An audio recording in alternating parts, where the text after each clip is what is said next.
You clicked on a YouTube video. Time to roll initiative. Hey there, kiddos, and welcome back to the channel. I'm Uncle Frank, and that you are having a great day. And in today's video, we're going to be sitting back in the squeaky chair, relaxing and having a little conversation with all of you guys about the wonderful world of Pathfinder. Because in today's video, I'm going to be sitting down with you guys and reviewing this bad boy, Rise of the Runelords. The very first of the Pathfinder adventure paths produced by Paizo, and probably the most successful and famous of the adventure paths. I know that Kingmaker got popular, and so did Wrath of the Righteous with their video games by, I think it was Owlcat Studios did them. Very good video games, by the way. But this one is still the first, and in my opinion, it's probably one of the better ones out there. But before we get too deep into the review, I suppose we should be asking a question. What the heck is an adventure path? Well, you see, adventure paths are Paizo's full-length, long-form campaigns for the Pathfinder setting. They release, because they stopped doing it for first edition, they released one a month, so 2 full adventure paths a year, because each adventure path was 6 books. Originally, each adventure path book retailed for $20, so it would cost $120 to get the full experience, which is why this anniversary edition for Rise of the Runelords is so good, in my opinion, because this retails at $60. So you're basically getting the full adventure at half cost, which is really, really cool in my opinion. Now, there is also a limited edition version of this particular printing. It's got a fancy box, a different cover, and all that jazz, but obviously I don't own it. It's a bit more expensive than $60. And you don't need a fancy version, because in my opinion, this fat boy right here, this is a really good book. In fact, if you only had to own one adventure path for all of Pathfinder, I sincerely would make an argument that Rise of the Runelords, it is the one to own. Adventure paths are also a bit more distinct from singular adventures, you know.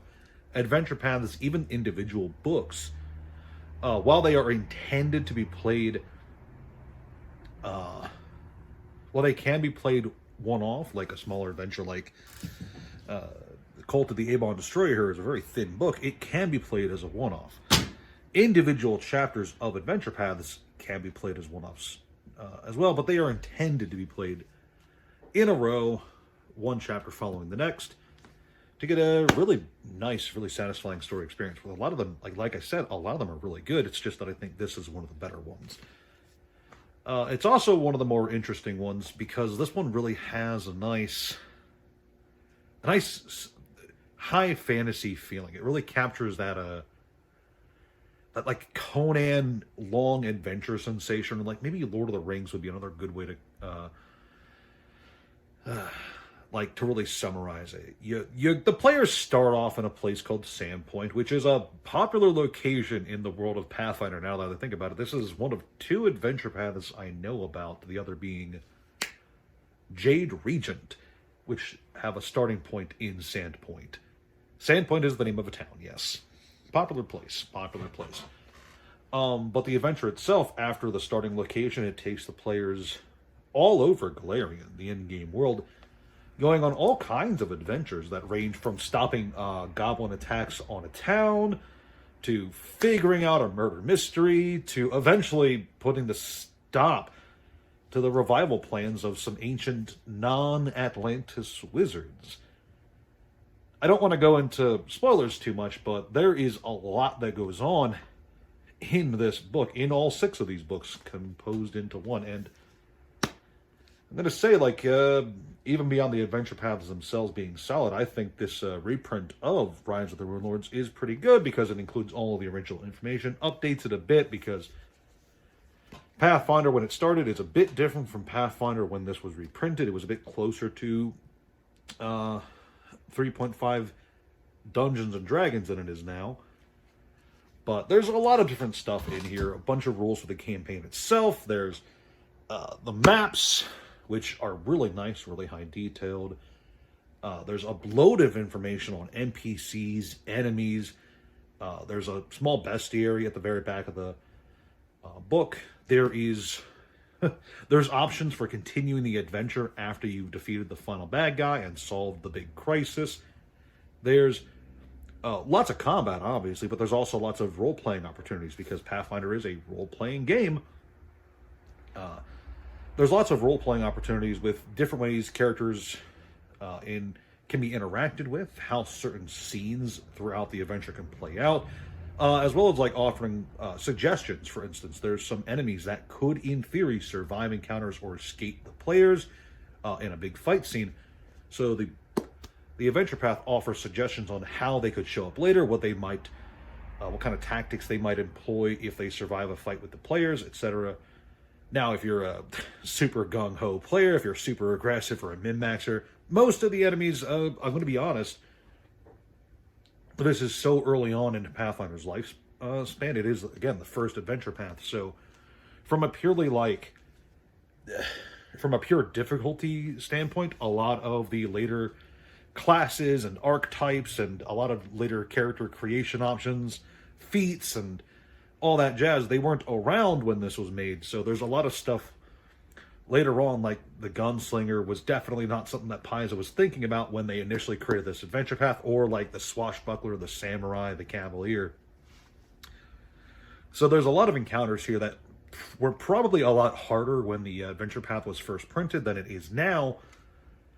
But even with that low difficulty, I think it's still a great book that offers a lot of fun, engaging encounters for the players. And again, there's a lot of really cool role-playing opportunities in here with some really memorable NPCs that also show up in other adventures. Overall, it's a really good book. Now, to compare it to other adventure paths, and let me be clear, there's a lot of adventure paths. I do think Rise of the Runelords is the most basic adventure path, but that is not a bad thing because Rise of the Runelords does a lot of groundwork for Pathfinder. It was the first adventure path, so it sets up what adventure paths are supposed to be, how they're structured, how a lot of world building is delivered to the players, what kind of things that the writers and designers think about when it comes to giving players more things to do within an adventure path. It really sets the groundwork, really sets the stage for what later adventure paths have to build off of when it comes to delivering the world of Golarion to the players. And I think it does a phenomenal job. Like I said, there's a lot of really good world building here, a lot of the NPCs you can interact with, especially if they have like a name. They tend to have a lot of thought put into them, including what they can do in response to different things that the players are doing.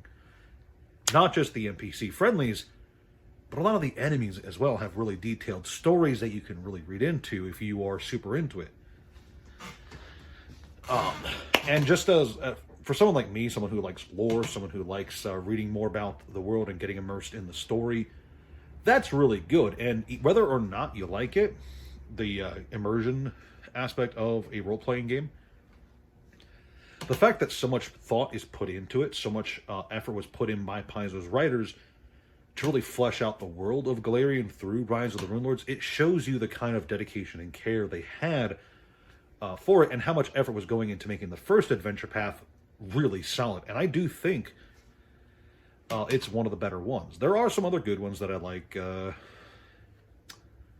Strange Aeons is perhaps my personal favorite, but this one's a really solid one, and there's a lot going on here. And it's also, being completely honest, a lot of people's favorite one. And Paizo knows it because this is the one that has a sequel. It's gotten remade in Pathfinder 2.0. It's got all kinds of support, minis, detailed battle maps, all kinds of extra stuff have come out to make running Rise of the Runelords a smooth experience for game masters and players alike. I mean, they do a lot of minis, Paizo, but look at this bad boy. They create all kinds of adorable minis. Here's one that's less adorable. Look at this ugly bastard. You could fight this guy in book 1. Spoiler alert. But yeah, overall, I think Rise of the Runelords, in terms of providing an adventure, that helps flesh out the world that you are playing in, giving the players a really nice high fantasy adventure, as well as providing loads of nice combat opportunities and role-playing opportunities. Rise of the Runelords just does it the best, and I think as an adventure path, it really sets the ground. It really it sets the baseline for what an adventure path has to be going forward, because man, is it good. Overall, I would give it an honest 10 out of 10. There's a lot going on in it, not just for game masters, but for players as well. And I could probably talk in circles about it for the rest of the night, but I'm not going to do that because I know you guys don't like me rambling in loops. So all I'm going to say is I really like it. And I'll reiterate what I said earlier. If there was only one adventure path in Pathfinder that you should own, Rise of the Runelords should be that adventure. But I digress. I'll leave it at that. Thank you so much for watching. Please like, share, subscribe, all that jazz. You guys know that the algorithm likes when you do those things, and I like when the algorithm is happy. Leave a comment down below. Have you tried Rise of the Runelords? Let me know. Or do you hate Pathfinder? Also, let me know. I'm curious to know, and I do read all of your guys' comments. Beyond that, please check out the Discord, check out the Patreon. Have yourselves a good day, and I will see you next time.